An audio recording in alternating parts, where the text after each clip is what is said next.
Naaalala mo pa ba nung face-to-face pa? Oo naman, palagi nga tayo nakikita nun sa baklaran eh. Tapos sabay tayong papasok. Hay, nakakamiss talaga.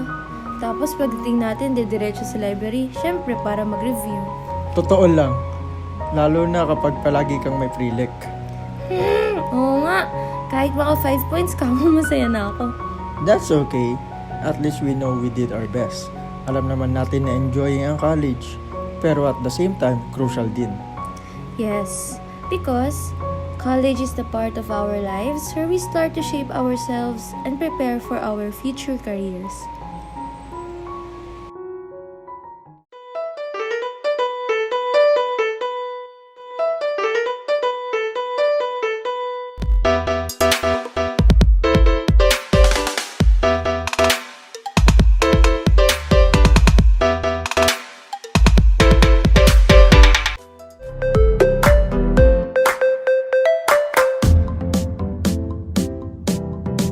Jeolchinie, annyeong!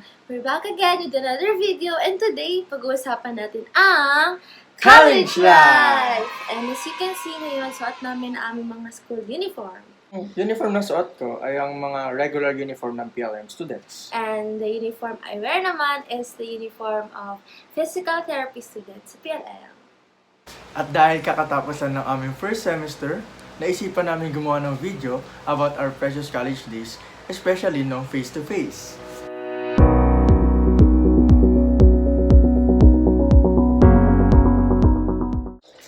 Ako syempre, college is the time when I get to prepare myself before I enter the medical field, since ang course ko ngayon is a pre-medical course. So para sa akin, yung college talaga ay isang foundation para sa mga students na nagnanais mag-enter ng graduate school someday.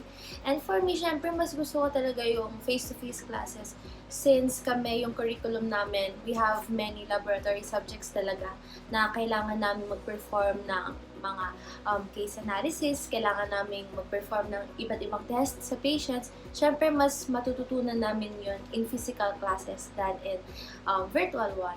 At syempre, nakakamiss din talaga yung sabay-sabay kayong kakain, sabay-sabay kayong mag-aaral ng mga classmates mo, di ba? Kaya, yun, mas gusto ko talaga yung face-to-face classes. How about you? Ako, I consider college life as a preparation for the workplace. Kasi dito tayo natututo maging independent.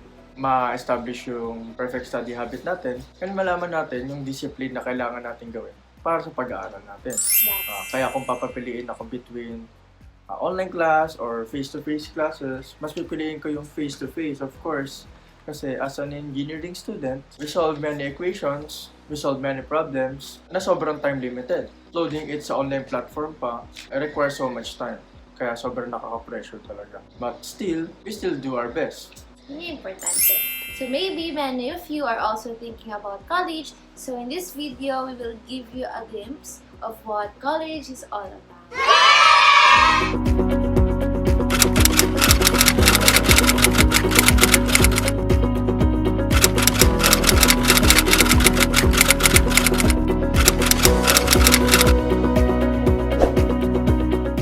In the next few years, graduate na kami in Jesus' name. Yes, syempre claim na natin yan.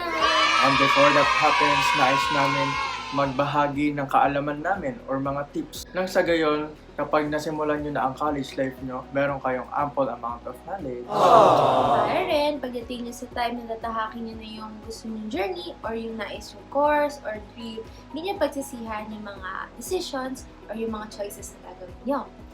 Unang-una rito ay ang pagpili ng track or strands sa senior high school and course sa college. Second, choosing practicality versus grade. And lastly, university is where you could enroll in. So without further ado, let's get started! Yes! So in senior high school, we get to choose among STEM, ABM, HUMS, TechBook, and some schools even offer sports track. So in STEM students like us, we are focused on learning natural science like biology, chemistry, and physics. Also, we are focused on learning mathematics, calculus, and trigonometry. That's why if you are aiming to be an engineer, health-allied professionals, food technologists, information technologists, this strand is for you. So next is ABM. So this strand is usually taken by students who would like to go into business and be CPA or Certified Public Accountant someday. So yung mga subjects na distinct sa kanila ay yung business math, applied economics, fundamentals of accounting, and many others. So some of the courses na pwedeng kunin in line with this strand, BS in accountancy, BS in business administration, BS in tourism management, economics, and many others. So next naman natin is UMS. So this strand is focused on politics, philosophy, and communication. So yung mga subjects na inline sa kanila ay Philippine politics and governance, and ideas in social sciences. So normally yung mga courses na inline dito sa strand na to ay Bachelor of Arts in Communication, in Journalism, and many others. So next is the Tech Box strand. Tech Box focuses on automotive servicing, troubleshooting, and system of cars lubrication. So dito sa strand na to, dito kalimitan yung application ng mga learning sa field na mismo. So after mo matapos yung strand na to at magkaroon ka ng NC2 or NC1 or National Certificate 1 or 2, pwede ka na magtrabaho agad. Human movement. So lastly, sports track. Akala ko ikaw practice. dyan. So lastly, sports track. So in sports track focuses on physical activities such as safety and first aid, human movement, fundamentals of coaching, and many more. Sports track student may enter the field of coaching, tournament management, and of course, as an athlete. So, what is the implication of these strands to the courses that you may take in college? So, I will make myself as an example. Ako, mula nung junior high school ay pinangarap ko na maging isang doktor. Kaya naman nung senior high, minabuti kong sumama or mag-enroll sa STEM strand kasi alam ko dito may mga subjects na anatomy, physiology na talagang makakatulong sa akin na mag-serve as a basic foundation sa pag-enter ko sa college, and it really helped a lot. Pero, paano naman kung tanungin niyo sa akin na ibig sabihin po ba kapag kumuha ng course na hindi inline dun sa strand, ay mag-fail na or hindi nakakayanin? I think that's a misconception.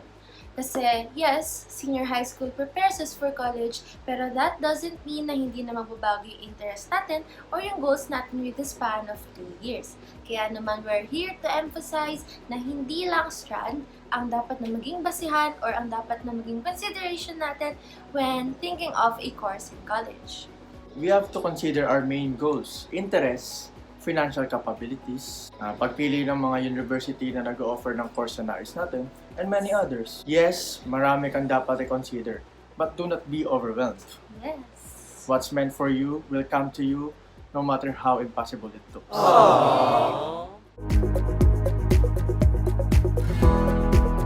Now, this is a heavy decision to make. Yes. So, as youth, we were told na dapat i-follow natin yung dreams natin, na dapat alamin natin yung totoong gusto natin. However, as we grow up, we get to learn na ang dami pala nating bagay na kailangan i-consider bago tayo mag-decide or bago pumili ng tatahaking nating landas. And one decision na kailangan talaga nating pag-isipan na maigi ay yung college life natin. So, in this part, we have to think about what weighs more, being practical or choosing our dream. There will come a time na we should consider the financial ability and the ability of your parents to provide para sa course na tatahakin mo at para sa school, university na papasukan mo. Generally, meron tayong dapat na masagot na katanungan bago or during your college life. Is this course my dream or do I have to be practical in choosing the right one? Paano malalaman kung practical o hindi? Ano ang pagkakaiba ng pagpili ng practical sa pagpili kung ano ang pangarap mo? Unang-una, choosing your field in line with your dream is somehow very ideal but possible. And being practical is being open to the reality that you may or may not get what you really want in life. Dito papasok ang pag-consider mo sa magiging sweldo mo in the future kapag professional na kayo or kapag nasa industry na kayo. Yes, it's the reality na hindi lahat yung mayaman sa profession na tinatahak niya. To name one of this profession, ito general ito, doctors. Yes. Walang yumayaman sa pagiging doktor. Sa totoo lang, napakamahal ng bayad sa pag-aaral na to, considering the years to be spent para maging doktor ka. Kaya naman nasama namin ang usaping practicality or dreams ay para mabigyan kayo ng glimpse sa kung ano yung mga bagay na dapat pagpilian nyo pagdating ng pag-enter natin sa college. So, you can just choose practicality, na isipin natin kung magkano magiging sweldo natin sa future, ano ba yung magiging trabaho natin, makapag-provide ba tayo sa families natin kapag ito yung trabaho natin, and walang masama doon. We have to clear that misconception na, kaya mo lang pinili ang field na yan kasi mataas yung sweldo. Pero masisisi ba natin sila? No, because that's their decision. And yun yung tingin nila na talagang makaka-help sa ibang tao at syempre sa kanilang mga families.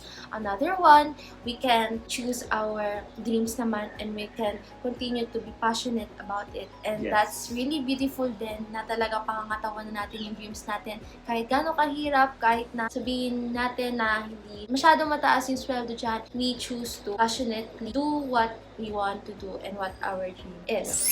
And yon mga ka-jeolchinie, dapat tandaan natin na if we are deciding for something, we must think about its long-term effect sa atin. We must also think for the disadvantages and advantages ng isang bagay. And after all, it's all up to you sa decision na gagawin nyo. And let us not forget na si Lord palagi siyang nandyan and He has a plan for us. So mga ka-jeolchinie, this might sound cliche na kahit kailan, kahit saan po ulit nyo naririnig, pero palagi nyo rin itong maririnig sa amin na we have to pray for whatever we want or whatever our hearts desire. Kasi God is always there to listen to us and He always knows what is best for every one of us. Yes!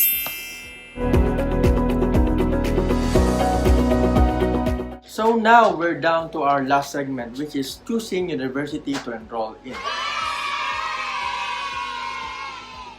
Let's start with this first truth. Walang perfect school or perfect course dahil nasa estudyante pa rin ang pagpupursige, no matter where he is. Now, in the Philippines, we have private or state or public universities. I know there are many misconceptions pag sinabing public. Walang facilities, walang good quality of education. You have to debunk that. There are many state universities that offer good quality education and produce many competent leaders and many good professionals. So if you ask us, ano ba ang mas magandang school na piliin? Private university ba? Or public or state U?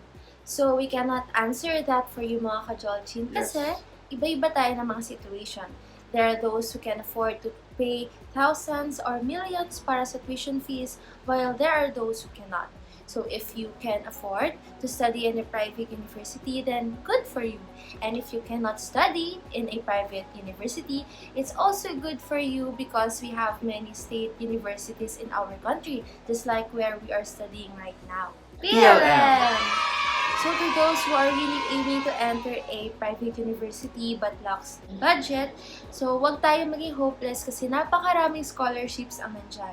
Kailangan lang natin magsipag sa pag-research, sa pagtatanong, sa pag-collect ng mga requirements, at syempre sa pagpasa nito para makakuha tayo ng mga scholarships natin. So the bottom line is that every single one of us deserves a quality education. Yes. So let's take that as one factor that we should consider in entering a university. So in considering your course in line with the Center of Excellence, magbibigay ako ng mga listahan na na-research naming mga schools. Depende sa kanilang mga Center of Excellence. So dito, meron ako dito. Top Engineering College in the Philippines. So, ang naging criteria nila para ma-rate yung mga schools na to is yung board exam rating nila nung nakaraang taon. So, unang-una sa na-research namin is yung University of the Philippines, Diliman, or UP Diliman. Pangalawa, Ateneo de Davao University. Pangatlo, Pamantasan University ng Manila. Wow! Pang-apat, De La Salle University, Manila. Pang-lima, Mindanao State University. And pang-anim ay University of Santo Tomas. This one stuff also. At naalala ko, meron kaming classmate. He chose his dream school over his dream course. To be honest, naisip namin na baka mahirapan to sa course na kinuha niya. Pero unti-unti, nakita namin na nagsipag siya. Nakita namin gumaling talaga siya sa course niya. I don't know, maybe siguro sa environment na meron siya. Siguro kasi gusto niya yung environment na kung saan siya nag-aaral since comfortable siya sa place na yan. However, I realize it's not about the course or the school you are in. It's about the ability to adapt in the situations and the willingness to learn no matter how challenging the situations are. In that way, there will be no regrets sa naging decision mo noong una, and that will preserve your peace of mind in the future. So here are our other reminders for you college students or incoming college students. So, during our college entrance exams, magkakaroon tayo ng mga choices dyan. Usually, 3 or 4 choices siguro yung ibibigay ng proctors or ng school sa atin. So, let's see to it na ang ating mga choices ay in line with each other. Bigay ko na lang na example. Ako, yung kinuha ko sa PLM, my first choice is nursing, my second choice is physical therapy, and yung last is psychology. So, yung tatlong to, they are all pre-med courses. So, for me, yun yung ginawa kong consideration para in case hindi ako pumasa sa first choice, may second choice. If hindi ako pumasa sa second choice, may third choice. And thank God, binigay na sa akin ang physical therapy. So, that's one of our payo sa inyo. So ako naman, yung mga pinili kong course nung nag-entrance exam ako sa PLM. Civil Engineering, Electronics Engineering, and Architecture. And nakuha kong course yung second choice ko. Ayun, naging challenge sa akin kasi wala akong kaalam-alam, wala akong background sa course ko na yun. Pero it made me realize na dapat ako mag-adapt sa situation. Kung anong meron ako ngayon. At dapat akong magsipag pa para sa mga challenges na nakaharap ko sa course ko. So let us remember that failing in entrance exam is not the end of the road. Yes. It's just the beginning of our journey. If ever na makapili na kayo ng course at career path na tatahakin nyo in the future, lagi nyo tatandaan na dapat maging passionate. Para kahit mahirapan man kayo, o dumating yung point na pasuko na kayo, yung passion nyo yung magbabalik sa inyo at magre-remind sa inyo kung bakit nyo kinukuha yung course na yun in the first place. We also want to remind you that there's something greater than motivation. Kasi tayo mga students, di ba? Ang dali nating sabihin na, kaya tamad ako mag-aral kasi di ako motivated. Ay, no? Ako din nakarelate. Hirap mag-aral kasi hindi ako inspired, motivated, kaya tamad ako. Pero palagi natin tatandaan, discipline weighs more. So, discipline kasi yun yung time na pipiliin natin mag-aral, pipiliin natin mag-strive kahit natamad na tayo. So, let's always keep in mind na magkaroon tayo ng discipline sa mga priorities natin in life. And all these tips are nothing kung hindi kayo magsusumikap. Tandaan mo, kahit anong course man kunin mo, walang madali. Lahat ay mahirap. Pero kahit na mahirap man yan, o kahit anong mangyari, kung gusto mo talaga, makukuha mo yan. Samahan mo lang ng sipag at tiyaga. At samahan mo na rin ng dasal at tiwala kay Lord. So, let us commit our plans to the Lord, and He will really give the desires of our hearts according to His plans for us, mga ka-jeolchinie. Kaya palagi lang tayong magtiwala sa Kanya kahit anumang decision or kahit anong bagay na kailangan natin gawin. At darating ang panahon na madadapa ka, so we may fall 10 times, but the only thing that we should do is get up 11 times. After all, you are the author of your own story, and kami, nandito lang kami para mag-suggest ng mga concepts or para maging part ng story na isusulat mo someday, or maybe you have already started now. We are rooting for your success, and may God bless your journey, jeolchinie. And we are your future doctor and your future engineer. Para sa Diyos, Para sa pamilya, at para sa bayan. and And never giving up is our magic.